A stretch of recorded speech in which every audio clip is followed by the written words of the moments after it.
Maybe for the folks who are thinking about inflation, where do you see that sort of perking up, bubbling up from?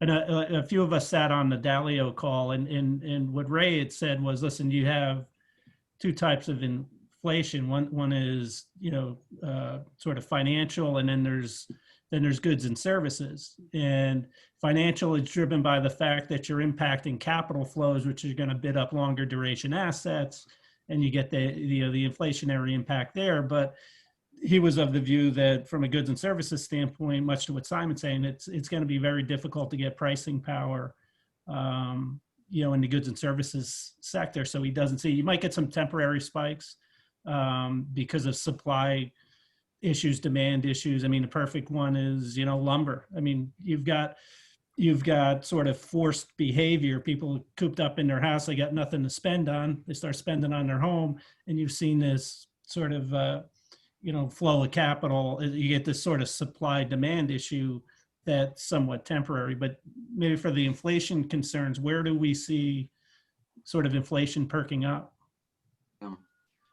Sean, it's a really good point, and we're continuing to have kind of an in-house debate, on that.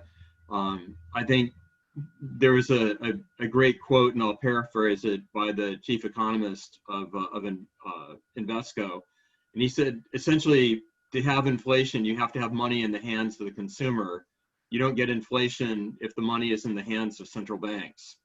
And I think clearly that's been the case, these last 10 years of QE. The one change, this time is that, we had the PPP program, and then we also had the, unemployment additional support from the federal government. So in that situation, you actually had direct payments, into consumers, and we've kind of seen the charts. I wish I owned a boat dealership, during this period of time.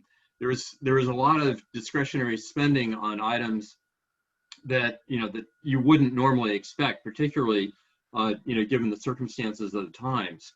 So I still think that it's going to be difficult to move inflation, but I think for the first time in a long time, we've had a couple of elements that are potentially causal. I agree with you too that we could see some supply disruptions, things like that could happen. I think if we see continued depreciation of the U.S. dollar, I mean, if it breaks strong to the downside, that could have an impact as well.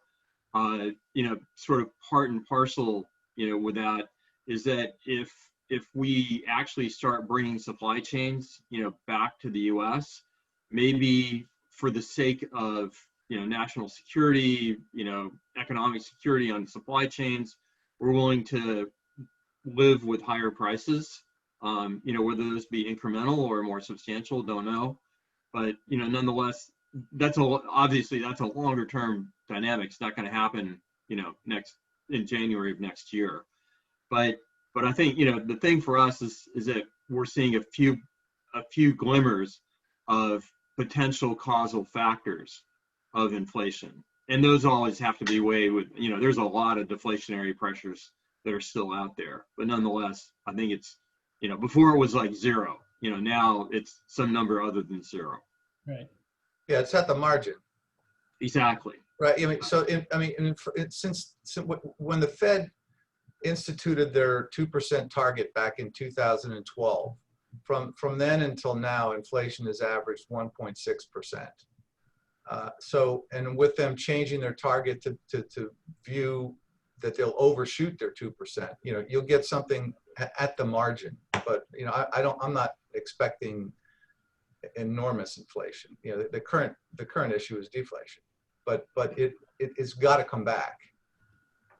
And I think. Oh, go ahead. Sorry. No, that's fine, Kathleen. Go ahead. I was going to say the other sort of potential, you don't know that it would happen, and if it did, it's probably further out. And it gets to the point of money getting into the hands of consumers. Is if if Biden wins, if the Senate goes Democrat, if there's movement in the future towards doing something about income inequality, then you would expect that there will be a shift of more capital and more funds in the hands of consumers.